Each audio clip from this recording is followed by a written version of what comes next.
Hello YouTube, this is Insane Monster, and we are here for part 6 of What If Asta Was the Son of King and Diane. Now then, if you haven't seen the other part, I recommend you go watch it. I've been on a bit of a break ever since finishing up the uh, holiday special series of putting out a lot of videos, including main lineups and the What If Lotto during the holiday season for Halloween, uh, Thanksgiving, and New Year's Eve.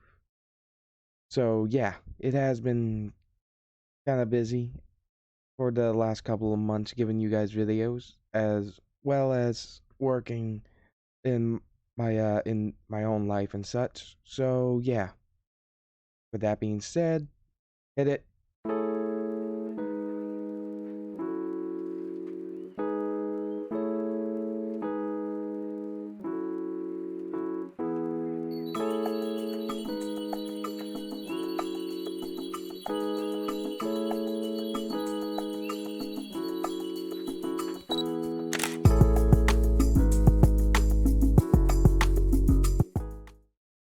Now then, as we go see at the Black Bull's hideout, Asta is training with Matrona, trying to use the giant dance as well as combat at the same time. When he trips up and falls in his giant form using his spirit spear in its Mjolnir form, scoffing, he says, "Dang it again!" Ugh. Matrona states, "It isn't that uncommon.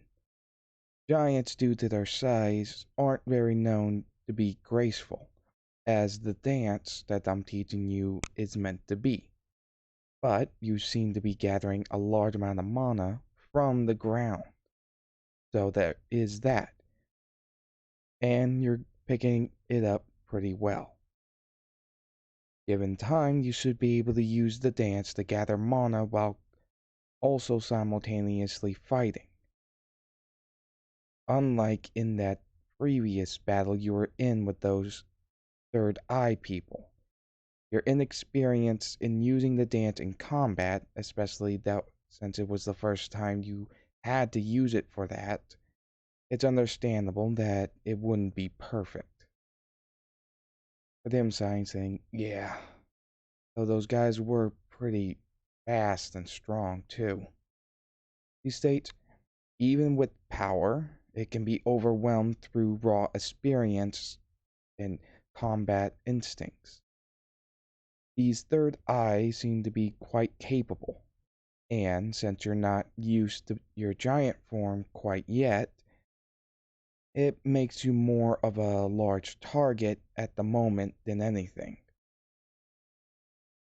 As he shrinks back down, releasing his spirit spear from its Mjolnir form into the guardian pillow form to sit down, he just says, "Yeah, though it is frustrating, I was at least able to do a large attack to force them to retreat." Patrona smirks, saying, "Yes, Mother Earth catastrophe.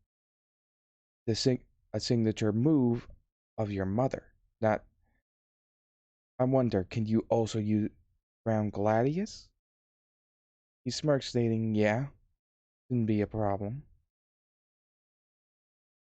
As he just smiles. As Yami walks up to them with Lancelot, stating, "Asta, we've been called to the capital. I'm supposed to be going there for a meeting, but the Wizard King also told me to bring you and Lancelot. I also been told that we'll be having some guests as well. Don't know who they are, but didn't really prod for anything else."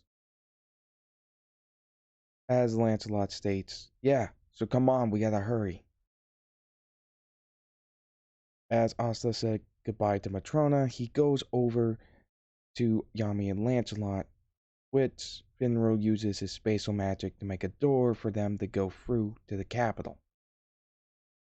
Upon getting there, Yami asks, "Hey, that green dog looking thing, Where exactly did it go?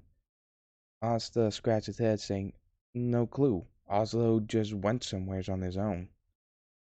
As they ran into the Wizard King, he then begins to remark about how grateful he was that they saved those kids, while also kind of basically fanboying out over the magic that the third eye were using. Light magic, spirit, fire spirit magic, beast magic, and copy magic. As he was excited. This is when a dark spatial portal opened up.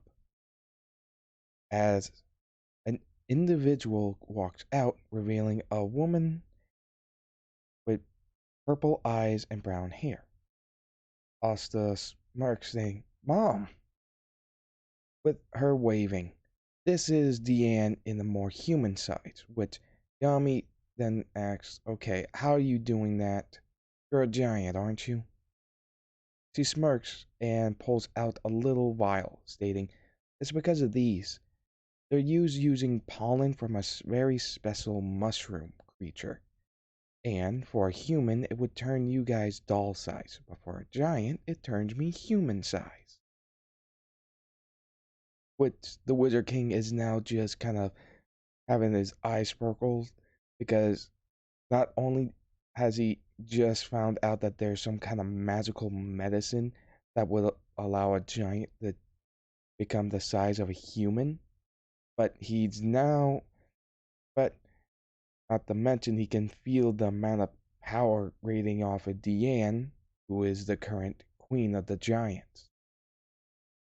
As Julius introduces himself as the Wizard King, and Diane introduces herself as the Giant Queen.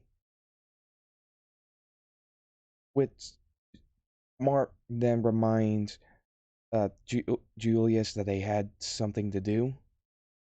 He then remarks, oh, yes, that's right. Excuse me, Miss Diane. Would you mind going with Yami? And they'll be in a room where the captains are just gathering. I need Asta for something, so sorry if this cuts this little meeting between you short. He sighs, remarking, it's fine. I'm just glad to see that he's okay after that incident, though I was shown an image of the end results, as he smirks, giving a thumbs up to Asta, stating, nice job. Honestly, I that reminds me of a long time ago. As Asta smirks, saying, thanks. Though I kinda though I could have done better actually. I really need to work on fighting in giant form. As he kinda just droops his head. Ian walks over, patting his head, saying, it's fine. You only recently learned how to take that, so there's no rush. I'm a, I'm a few hundred years old, and plus, I was born a giant, so it's not that big of a deal.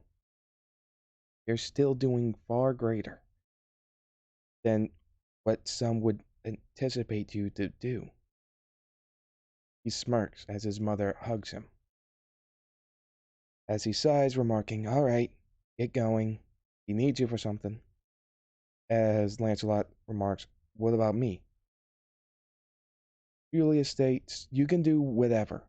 I was sent a message by somebody known as Merlin that you had to be here and that she'd be coming too.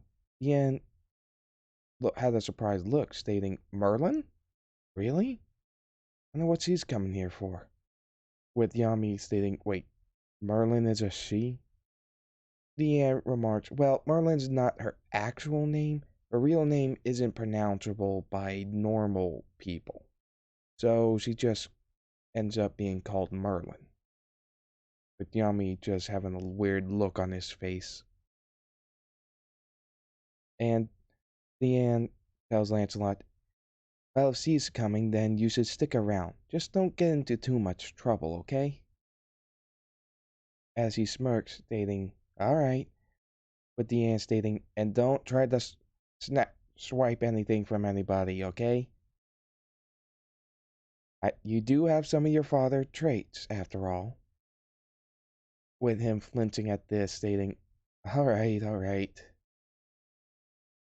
As Diane and Yami went to the meeting room for where the captains were, we see Asta being led by the Wizard King and his assistant, asking, what exactly do you guys need me for? As Julius remarks, well, your abilities are quite unique. As a half-breed, you not only have the power of this magic called destiny that can increase or decrease effects of wounds and illnesses, but you also have great control over Earth. And as the one who uses the Spirit Spear only given to fairy kings, you are extremely unique. Even more so, since the spear can take dark forms that seem to have the same power of anti-magic, as well as those swords that pop out of your spear as well. It is quite unusual.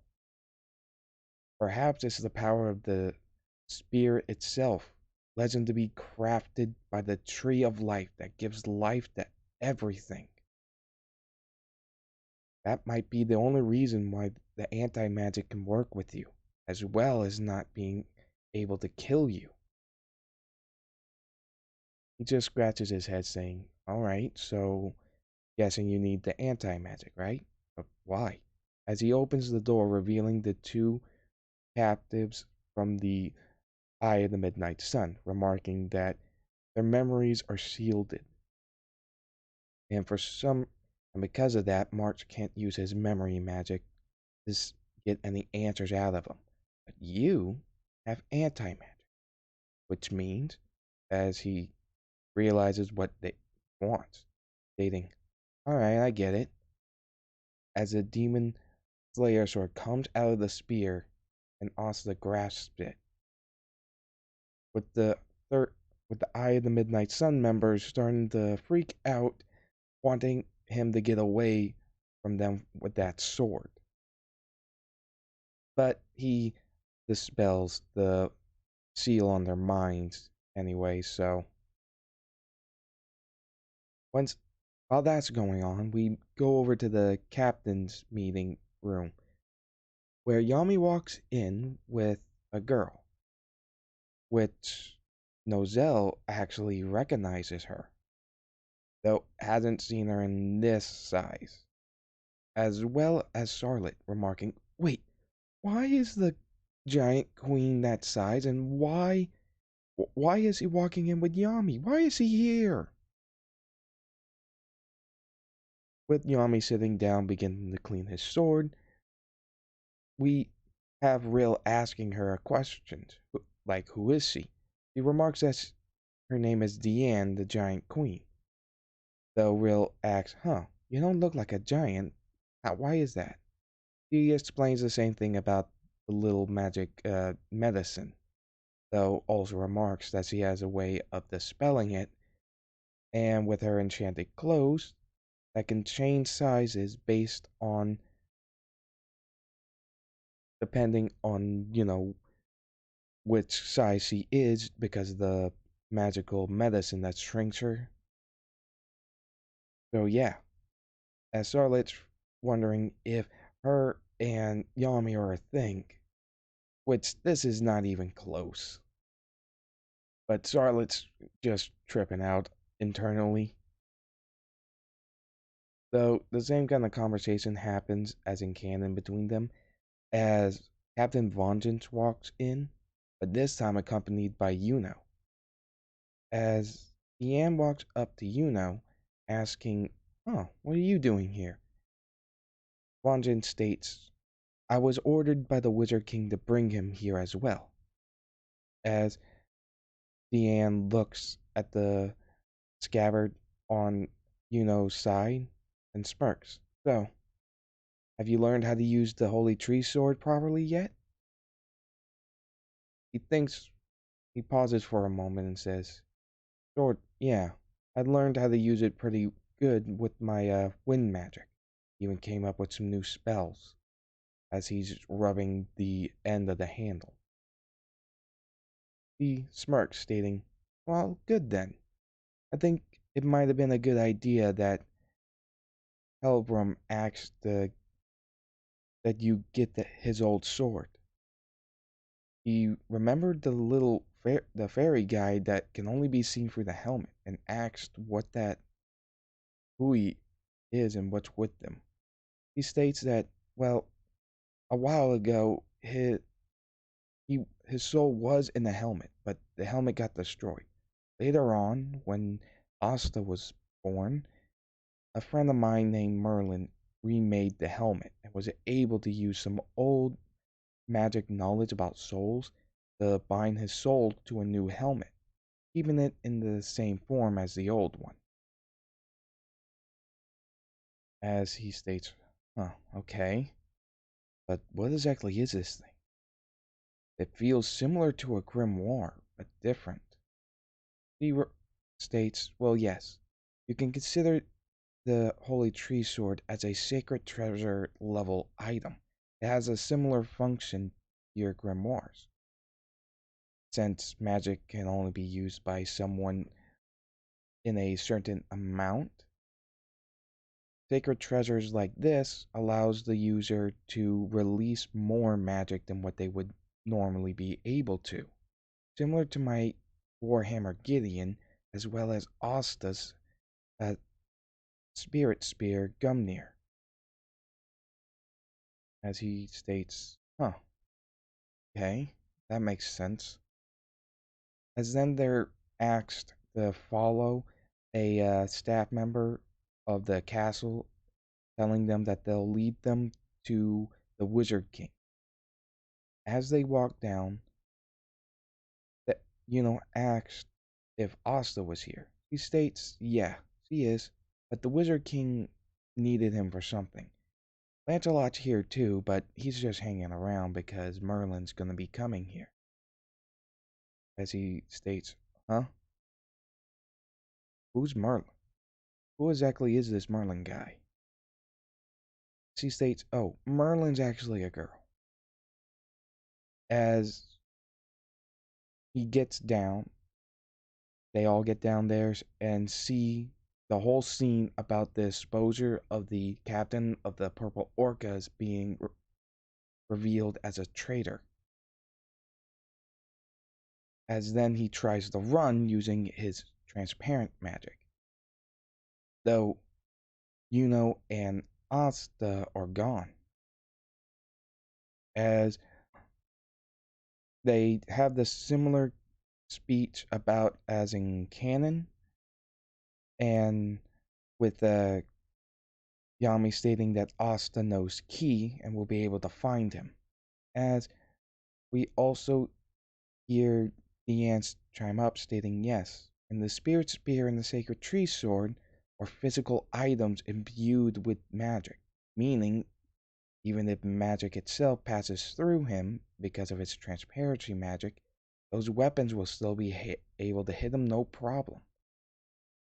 As they're talking, Julius asked Yami, "Hey, Yami, I just remembered, you were also supposed to bring Noelle. Did you forget?" As he just said, "Ah, crap. Hang on." Back up where the Purple Orca captain is running for his life because he just got found out as being a traitor who caused the attack on the capitals. As Asta flies in, striking him with his sword, sending him out of his transparency form, with Yuno close behind, stating, "Man, you've been getting faster, haven't you?" With Yuno, smirking, as well as Asta, as the captain is now getting very furious, stating that you're just commoners, and I don't care if you are a fairy or a giant, kill you, as he makes a lot, and I mean a lot more, soldiers. As Asta takes the second Demon Dweller sword out. Normally, using both swords would mean that he would be unable to use the spirit spear. However, ever since that battle, he's been practicing. After learning what kind of things the third eye can do, he needs to step up his game. So instead of using his hand to move the spirit spear the way he needs it, instead he uses a demon dweller sword as a similar conductor's wand, as a way to orchestrate the spear's movement. Though this has the side effect of causing the spirit spear to be forced into its dark form.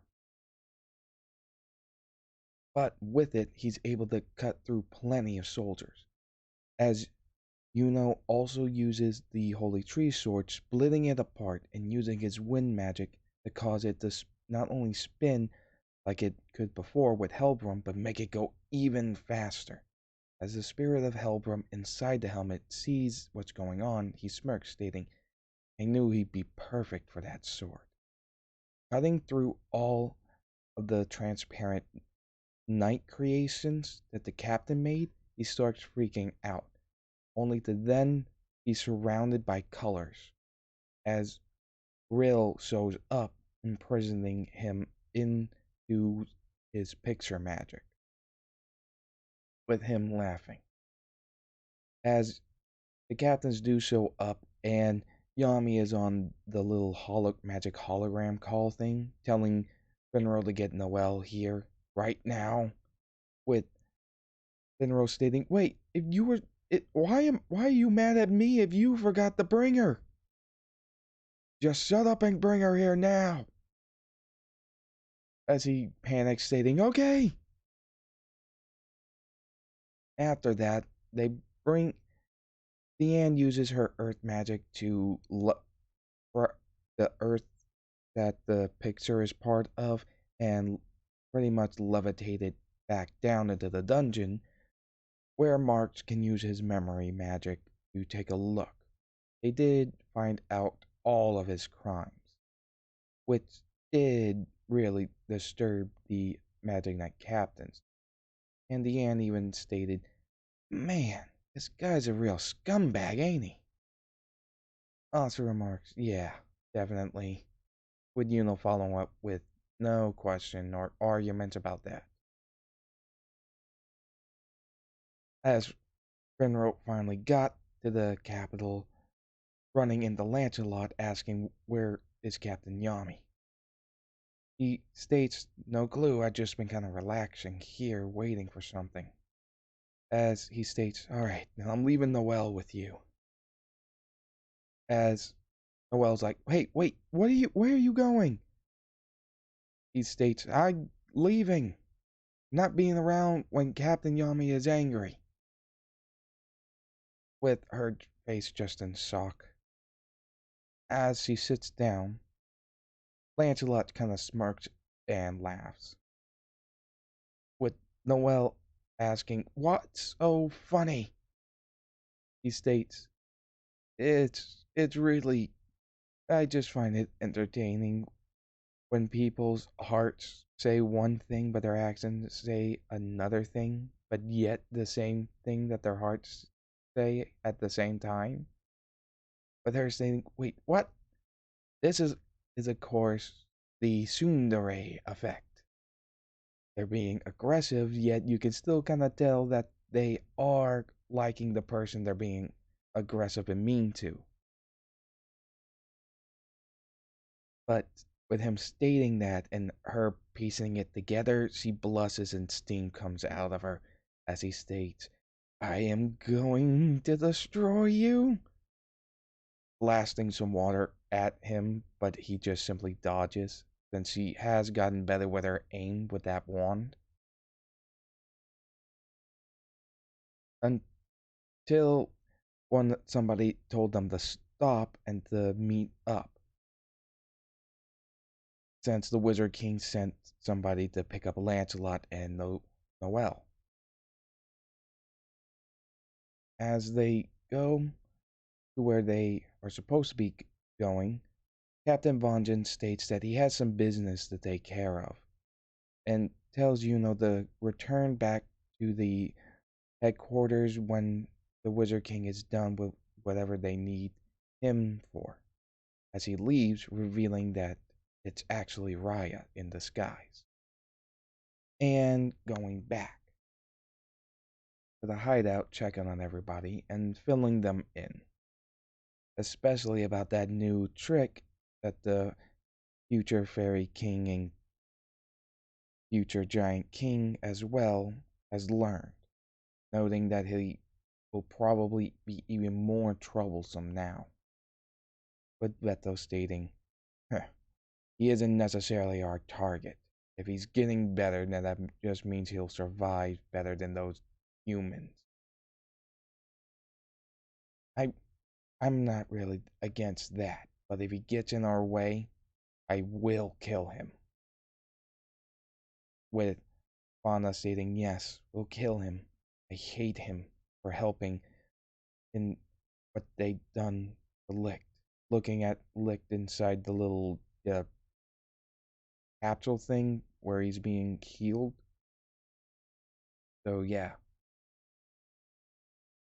And we then go to where the Wizard King has Noelle, Asta, Yuno, and Lancelot, as well as Yami, outside in the courtyard, stating that, alright, I believe this is where we're supposed to meet, as Diane walks up, asking, okay, so who are you meeting? As he states, remember, Erlin? Diane states, oh yeah, with all that craziness, I kinda forgot. I guess it's easy to forget about somebody visiting whenever you just caught a traitor to an entire kingdom, huh? Lancelot states, I would assume so. As they see a spear of magic just start to land, revealing a woman with black hair, golden eyes, a boar tattoo on her neck, and there are also three others accompanying her. One of them is actually Ellie, named after her quote unquote aunt, not biological, but more or less someone that is close enough to be family. This is, of course, Fawn and Elizabeth's second child, Ellie. Among them is also a boy with two different colored eyes, being blue and green, with blonde hair. Oh, no, I believe it's white. It's hard to remember, but either way. As for the other one, we see a girl with red eyes, short like the other boy with the two different colored eyes, with long black hair. As Merlin introduces herself, stating that she is a member of the seven deadly sins, the boar's sin of gluttony. As they recognize this information, since Diane is actually the serpent's sin of envy. As he states, well, it seems that Bon, as well as Meliodas and others, believe that it's about time for someone else to be taking up the torch for us.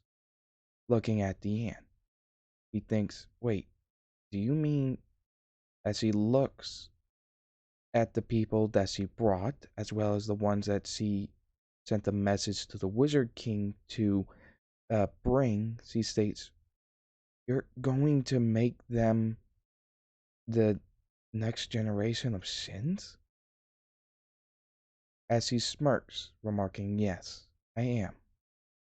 Now then, I believe these three need some proper introductions. As they step forward, Ellie introduces herself, the half-human, half-fairy hybrid, same as her brother Lancelot, who uses wind and fire magic, as her dual magic types for being a half-breed. Now then, you're probably wondering why are half-breeds seem to be more easily able to use their dual magics in this, unlike Charmy. Charmy doesn't know she's a half-breed, for starters, so there's that, making it harder for her to access it. Next, the young boy with the twin-colored eyes introduces himself. My name is Tristan, and I happen to be the son of King Meliodas and Queen Elizabeth. My father is a demon, and my mother happens to be a member of the goddess race, as he flares up two sets of wings. The top set being dark demon wings, and the bottom set being white feathered goddess wings, with Yami raising his hand stating, wait, demons? Aren't those supposed to be like things that are tried to destroy the world? As Merlin states, not exactly. You're thinking of devils. Although their names are somewhat similar by some people's description, they are actually two very different races. Devils have an inert desire to destroy everything, especially if it means their own amusement. Demons, however, can actually be reasoned with and come from a separate realm than what the devils are. As Julius is just has sparkles in his eyes meeting such powerful individuals, as Tristan continues, right. And I happen to use darkness and light magic. I've also been taught my father's signature technique, as he sews a short-handed sword on his hip. But this isn't the sacred treasure from his dad. His real sacred treasure is a bow that happens to be on his back. This bow is called Scorpion. As for if I forgot, sorry, Ellie has a staff sacred treasure that is going by the name Blazefury. As for the final introduction, we have the girl with black hair and red eyes introducing herself as Lilith, daughter of the current demon king. Sorry, daughter of the current king Zeldris and the vampire queen Gelda, making her a demon vampire hybrid, which kind of shocks people. As he continues introducing herself, she states that she uses darkness and blood magic, and continues with she's also learned a similar technique to her cousin there, but is somewhat different than what him and his father can use, as he shows off her sacred treasure, a large battle axe known as savagery. Yeah, savagery. If I mispronounce the name that I'm reading here, I'm sorry. As then the Wizard King asks, okay, but why, what exactly are you doing? As Diane states, it appears that Noelle, Yuno, Asta, Lilith, Tristan, Ellie, and Lancelot are going to be picked to be the next generation of the seven deadly sins. As Merlin states, that's exactly correct. But a sin isn't an official sin without their mark, as he holds out an orb, launching, and from this orb, 7 red marks launches out. As one hits the lower part of Asta's leg, showing off a bear symbol, a red bear symbol, as he states, Asta, Grizzly sin of sloth. As the next mark goes to Lancelot, hitting the side of his abdomen, as he lifts up his shirt, revealing a fox symbol, stating, like your father, you are the fox sin of greed. The next symbol went over to Ellie, hitting her collarbone, revealing a goat. And we see Merlin state, "You are the new fox. You are the new goat sin of lust," which does cause her to blush a little bit over this fact, remarking, "Why me?"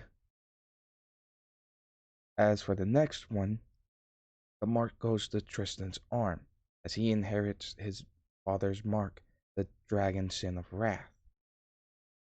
As for Lilith, the mark that she gets is the same as Merlin, being the boar sin of gluttony, right on her neck. And the last one, the lion sin of pride, upon Yuno's back. With the sorry, I don't mean that being the last one, but Noelle, her mark appears on her upper leg, revealing the serpent sin of envy. With Noelle saying, "Wait, I didn't agree to this." But Merlin interjects, stating, "Maybe not, but it seems as though you will be an integral part in order to protect this world from the coming threat, as the spirit spear Asta holds seems to have shown." As then she looks over at Yuno, as he goes up to him, remarking, "That mark upon your back belonged to someone very precious to me, more so than I ever realized at the beginning. You're stubborn, bull-headed, and have a tendency to do whatever you feel is necessary because you just do. It's similar to him in some aspects, especially the stoic, stubborn nature." This is referring to Escanor's uh, sun form during the day. May he rest in peace and glory to the sun. But yeah, as he remarks, make sure that you live up to the meaning of being the lion's sin of pride. Yuno looked at her, seeing that she is serious from her eyes, since her mouth is covered up by a cloth, and states, "I'm not sure what exactly happened to this person, but if someone as powerful as you is saying that, I'll keep that in mind." With her smirking, stating, "Humility, even just a little. Not exactly the same as him, but it's at least pointed towards me, so it is somewhat the same, isn't it?" As Diane smirks. With that all being said, Merlin asked Diane if she wanted a lift home. As he states, "Oh yeah." She whistles as Oslo falls down from a portal, landing on Asta's head, remarking, "Oh yeah, forgot.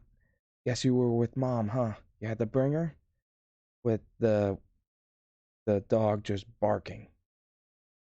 Oslo just barks and licks Asta's face, with Merlin stating, "All right, I'll leave Ellie, Tristan, and Lilith in your care.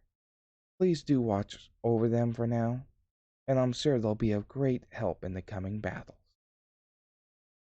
With the Wizard King stating, "Wait, what exactly has that? What exactly do you know?" He states, "I don't know much. I only know some things from an individual who has the power to see the future, though his visions aren't always so clear at times. But from what I've deduced, I believe these sevens individuals will be linchpins in order to help protect this world. After all, a holy war isn't just called a holy war for nothing." As her as Merlin prepares to leave, Diane rushes over to Asta, hugs him one more time, telling him to be safe, make sure to become strong. He can't wait to see what happens when he fully awakens, as he then leaves with Merlin, with Yami asking what does he mean by fully awaken, with Tristan stating, well, from what I know, Asta's dad didn't actually get his wings until later in life, and when he did get them, he was actually pretty insanely powerful, which means Asta still got plenty of room to grow.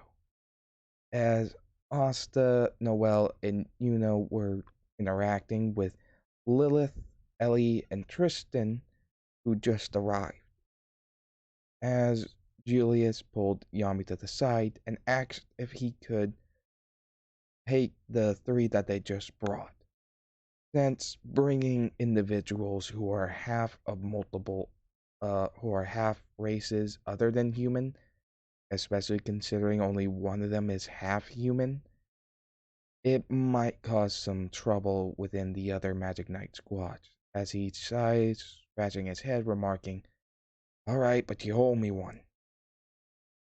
With Julius stating, no problem. Just make sure they don't get into too much trouble. With Yami smirking, stating, what do you mean? We're the Black Bulls. With him looking kind of nervous, stating, yes, I know. And I also know I'm asking for a lot in that aspect, but please. With him getting a serious face, stating, don't worry about it, Julius. I owe you a lot more than what you owe me for this. So, I ain't got a problem with it. As he smirks, relieving the Wizard King, as then they separate. With Lilith asking, so that Yuno person is with another squad, right? Shouldn't one of us go with him? He states, Yuno's kind of a loner. Plus, having someone like him on hand will be useful. At least while we're away, right, Captain? As Captain Yami remarks before they leave. While everybody was talking, we're flashing back where while everybody was talking, the Wizard King pulled Yami and Asta away for a moment, explaining what they need the Black Bulls, to do. As Yami tells them, with Tristan and Lancelot being excited, stating, oh, this is gonna be awesome. Those Eye of the Midnight Sun people won't even know what hit them. With Yami smirking at this, seeing that these kids have some pretty good spirit to them.